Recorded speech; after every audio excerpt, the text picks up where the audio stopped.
اس محلے میں ہم نے نیا گھر خریدا تھا۔ میں نے اپنے گھر کی بیٹھک میں پرچون کی دکان کھولی ہوئی تھی۔ مجھے دکان کھولے 4 مہینے ہونے والے تھے۔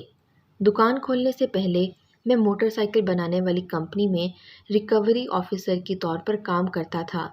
میں نے اس کمپنی میں 5 سال کام کیا تھا، لیکن کمپنی خسارے میں چلی گئی تھی۔ اس لیے مالکان نے ڈاؤن سائزنگ شروع کر دی، جس کے نتیجے میں مجھے بھی نوکری سے ہاتھ دھونے پڑے۔ نوکری سے فارغ کرتے وقت کمپنی نے مجھے 4 لاکھ روپے دیے تھے تاکہ میں اپنا کوئی کاروبار کر سکوں۔ چنانچہ میں نے بیوی سے مشورے کے بعد اپنے گھر کی بیٹھک میں ہی پرچون کی دکان کھولنے کا فیصلہ کر لیا۔ میں نے 3 لاکھ کا سامان ڈلوایا اور باقی 1 لاکھ گھر کے اخراجات کے لیے رکھ لیے۔ الحمدللہ میری دکان چل پڑی اور روزانہ اچھی سیل ہونے لگی۔ جس لڑکی سے میری شادی ہوئی تھی وہ امیر خاندان سے تعلق رکھتی تھی۔ اس سے میرا رابطہ موبائل فون کے ذریعے ہی ہوا تھا۔ دراصل میں شاعری بھی کرتا ہوں اور میری بیوی رمشا میری شاعری کی دیوانی تھی۔ میں چونکہ اپنی شاعری سوشل میڈیا پر بھی رکھتا تھا، اس لیے رمشا سے میری ملاقات سوشل میڈیا پر ہی ہوئی۔ وہ میری شاعری کی دیوانی تھی۔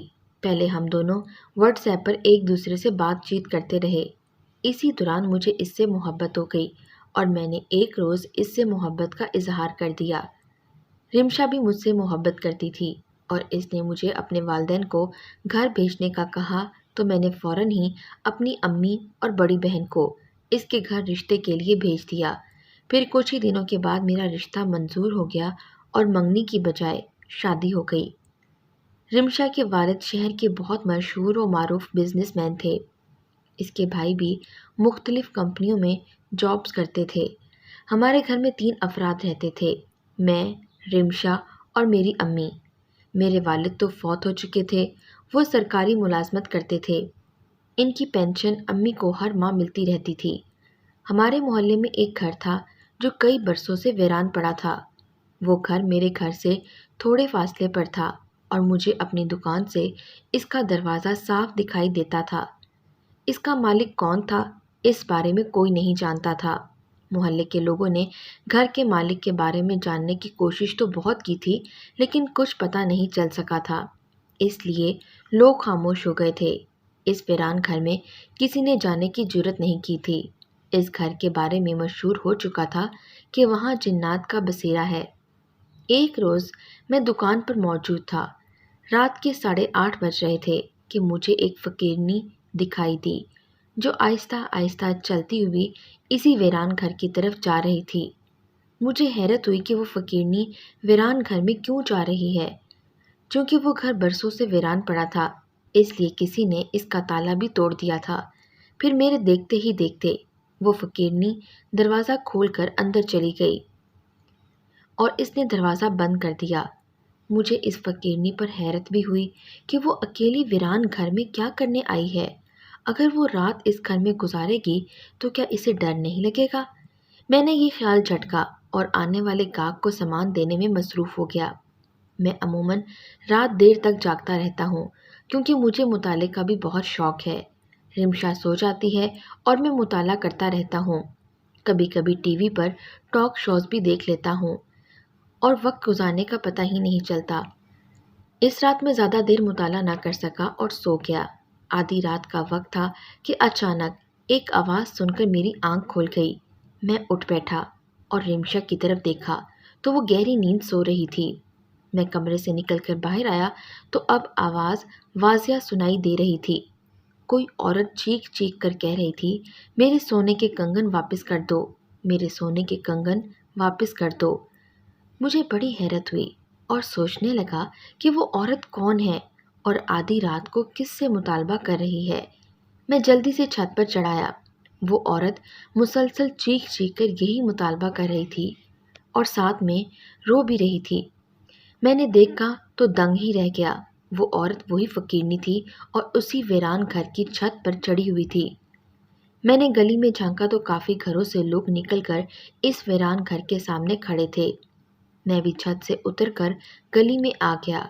کوئی کہہ رہا تھا کہ وہ فقیرنی پاگل ہے، کوئی کہہ رہا تھا کہ اس پر شاید کسی آسیب کا سایہ ہے، کوئی کیا کہہ رہا تھا، غرض جتنے منہ اتنی باتیں۔ فقیرنی کافی دیر تک چیخ چیخ کر کہتی بھی رہی اور روتی بھی رہی۔ بہت سارے لوگ اپنے اپنے گھروں میں چلے گئے، میں بھی اپنے گھر میں آ گیا۔ رمشا ابھی تک سو رہی تھی، میں بھی بستر پر لیٹ گیا۔ فقیرنی کی آوازیں ابھی تک سنائی دے رہی تھیں، پھر یکدم وہ خاموش ہو گئی۔ میں کافی دیر تک اس فقیرنی کے بارے میں سوچتا رہا، پھر میں بھی نیند کی وادی میں اتر گیا۔ فجر کی نماز پڑھنے کے بعد میں نے دکان کھولی اور گلی میں جھاڑو دینے کے بعد میں اپنی کرسی پر بیٹھ گیا۔ میں روزانہ فجر کی نماز کے بعد دکان کھول لیتا تھا۔ جیسے ہی دکان کھولی تو 10-15 منٹ کے بعد گاہکوں کی آمد و رفت شروع ہو گئی۔ تقریباً 7:15 بجے کا وقت تھا جب میں نے ویران گھر کا دروازہ کھلتے ہوئے دیکھا۔ میری نظریں اسی دروازے پر جم کر رہ گئیں۔ لمحہ بھر کے بعد وہی فقیرنی نکلی تو اسے دیکھ کر میں حیران رہ گیا، کیونکہ وہ دلہن بنی بیٹھی ہوئی تھی اور اس کے چہرے پر مسکراہٹ تھی۔ اس نے دروازہ بند کیا، پھر وہ بڑے ناز سے چلتی ہوئی میری دکان کے سامنے سے گزر گئی۔ میں اسے اس وقت تک دیکھتا رہا جب تک وہ نظروں سے اوجھل نہ ہو گئی۔ میں نے طویل سانس لی اور اپنی دکان میں چلا آیا۔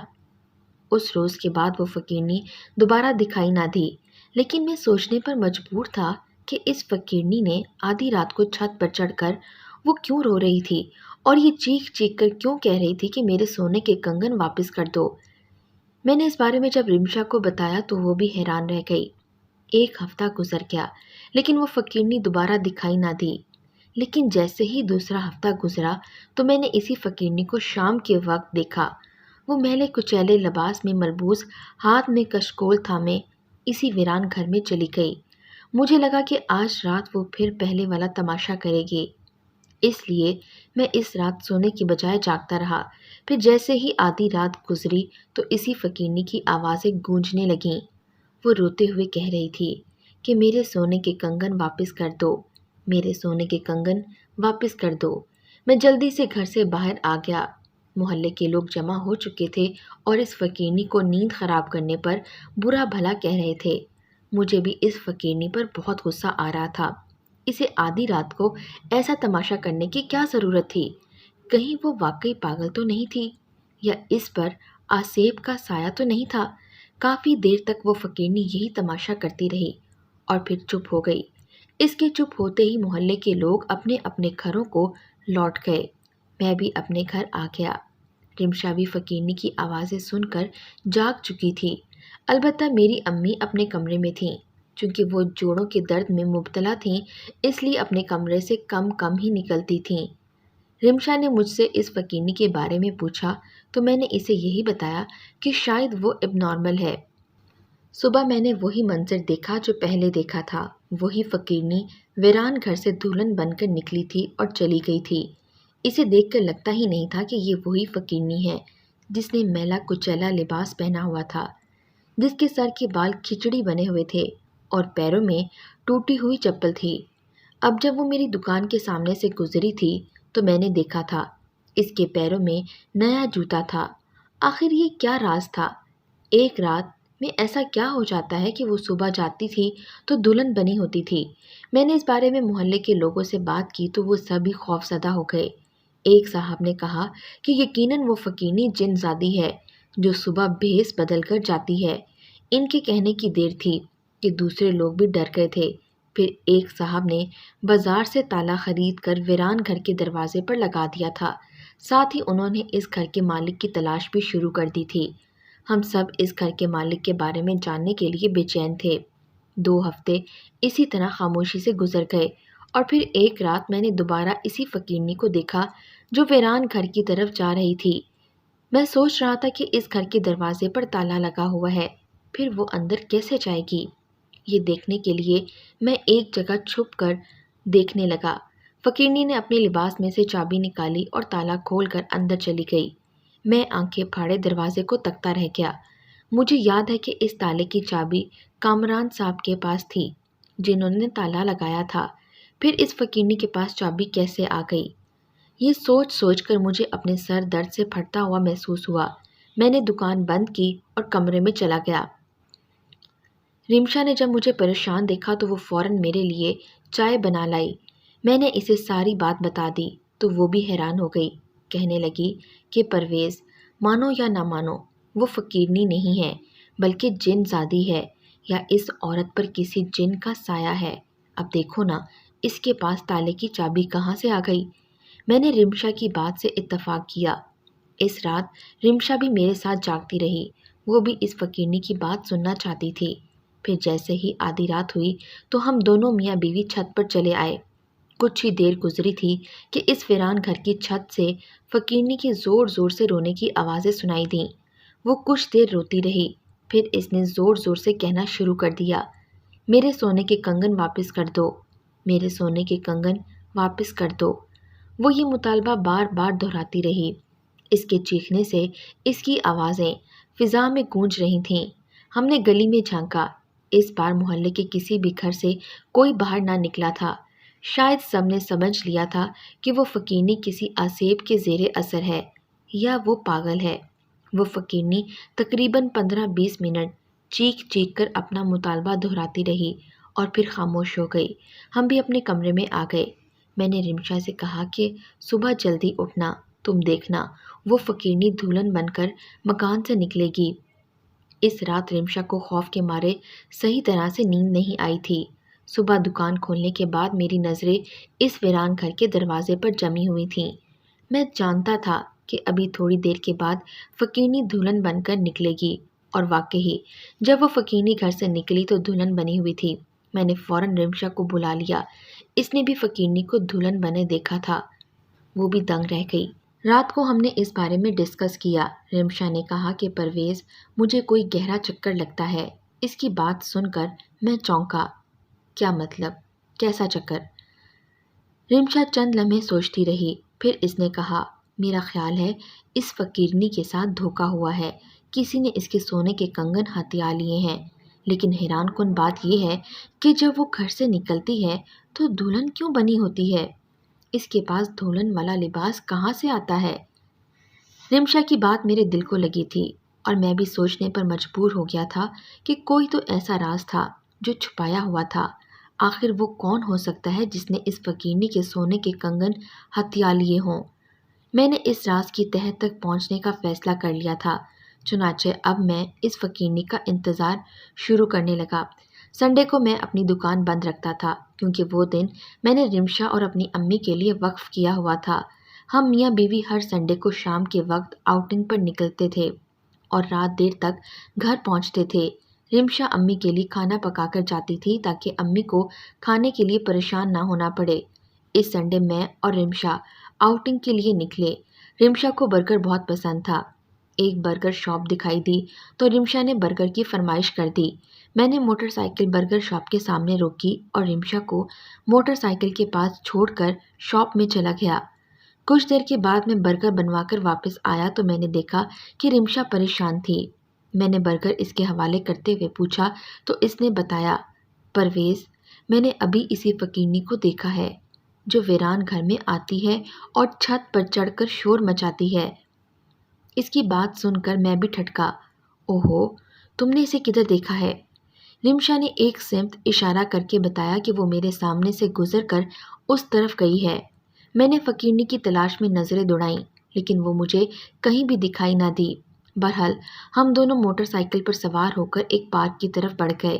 اگر اس شام مجھے فقیرنی دکھائی دیتی تو میں یقیناً اس کا تعاقب کرتا اور اس کے ٹھکانے پر پہنچ کر اس کے بارے میں معلومات حاصل کرتا، لیکن شاید قسمت میں نہیں تھا۔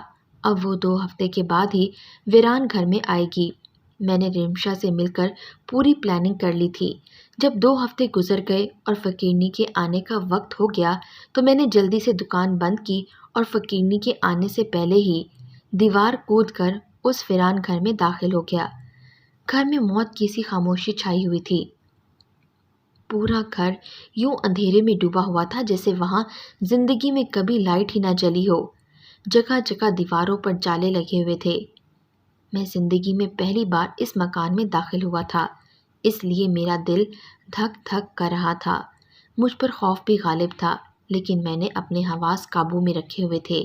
آج یہ راز کھلنے والا تھا کہ وہ فقیرنی کون تھی اور صبح دلہن بن کر کیسے نکلتی تھی۔ میں آتے وقت ٹارچ بھی لے آیا تھا۔ میں نے ٹارچ کی روشنی میں سارے کمرہ دیکھا۔ سارے کمرے خالی پڑے ہوئے تھے اور ارد گرد جالوں سے اٹے ہوئے تھے۔ میں ایک کمرے میں موجود تھا، وہاں ایک پرانا سا ڈرم بھی پڑا ہوا تھا۔ میں نے آتے وقت رمشا کو ہدایت کر دی تھی کہ جب وہ فقیرنی آئے تو وہ مجھے میسج کر دے۔ تبھی میرے موبائل فون کی میسج ٹون بجی تو میں نے موبائل نکال کر دیکھا، رمشا کا میسج تھا۔ اس نے لکھا تھا کہ فقیرنی آ گئی ہے، ہوشیار ہو جاؤ۔ میں نے جلدی سے موبائل جیب میں رکھا اور ٹارچ بند کر کے ڈرم کے پیچھے دبک گیا۔ کچھ ہی دیر کے بعد بیرونی دروازہ کھلا اور فقیرنی آ گئی۔ وہ اسی کمرے میں آ کر گرد آلود فرش پر بیٹھ گئی تھی جس میں بھی موجود تھا۔ ایک ایک لمحہ صدیوں کی طرح گزرتا ہوا محسوس ہو رہا تھا۔ میں نے غور کیا تھا کہ فقیرنی کے پاس کچھ نہیں تھا، وہ خالی ہاتھ آئی تھی۔ وہ کچھ دیر بیٹھی رہی، پھر فرش پر لیٹ گئی۔ تھوڑی دیر کے بعد اس کے خراٹے گونج رہے تھے۔ آتے وقت فقیرنی نے بیرونی دروازے کی کنڈی نہیں لگائی۔ یہ بڑے تعجب کی بات تھی۔ اس کمرے میں رہنا میرے لیے دشوار ہو رہا تھا، لیکن میں آج راز جان کر رہوں گا، اس لیے برداشت کر رہا تھا۔ پھر جب آدھی رات ہوئی تو وہ فقیرنی اٹھ کر چھت پر چلی گئی اور اس نے زور زور سے رونا شروع کر دیا۔ رونے کے ساتھ ہی وہ پہلے والے الفاظ دہرانے لگی، میرے سونے کے کنگن واپس کرو، میرے سونے کے کنگن واپس کرو۔ وہ کافی دیر تک یہی الفاظ دہراتی رہی۔ کچھ ہی دیر گزری تھی کہ اچانک مجھے بیرونی دروازے کھلنے کی آواز سنائی دی۔ میں چونک پڑا، پھر میں نے کسی کو اندر داخل ہوتے ہوئے دیکھا۔ چونکہ اندھیرا تھا اس لیے میں آنے والے کی شکل تو نہیں دیکھ سکا، لیکن بعد میں مجھے اندازہ ہو گیا کہ وہ عورت تھی۔ وہ عورت چھت پر جانے کے بجائے کمرے میں آ کر گرد آلود فرش پر بیٹھ گئی۔ تھوڑی دیر کے بعد وہ فقیرنی بھی چھت سے نیچے اتر آئی۔ سکینہ، کیوں تماشا بناتی رہتی ہو؟ یہاں بیٹھو۔ آنے والی عورت کی آواز سن کر تو میری حالت غیر ہونے لگی۔ میں اس آواز کو لاکھوں آوازوں میں بھی پہچان سکتا تھا۔ وہ میری امی کی آواز تھی۔ اس کا مطلب تھا کہ آنے والی عورت میری امی تھیں۔ فقیرنی امی کے سامنے بیٹھ گئی اور کہا کہ مجھے میرے سونے کے کنگن واپس کر دو۔ دیکھو، تم میرے کنگن واپس کر دو گی تو میں تمہیں دعائیں دوں گی۔ امی نے اس کے کندھے پر ہاتھ رکھا اور کہا کہ اچھا ٹھیک ہے، جب تم دلہن بنو گی تو میں تمہارے کنگن واپس کر دوں گی۔ فقیرنی خوش ہو گئی اور خوشی سے تالیاں بجانے لگیں۔ پھر کہا کہ مجھے دلہنوں والا لباس دو، میں دلہن بنوں گی۔ امی نے اسے ایک شاپر دیا اور وہاں سے چلی گئیں۔ وہ فقیرنی شاپر کو کھول کر دیکھنے لگی اور خوشی سے بڑبڑا بھی رہی تھی۔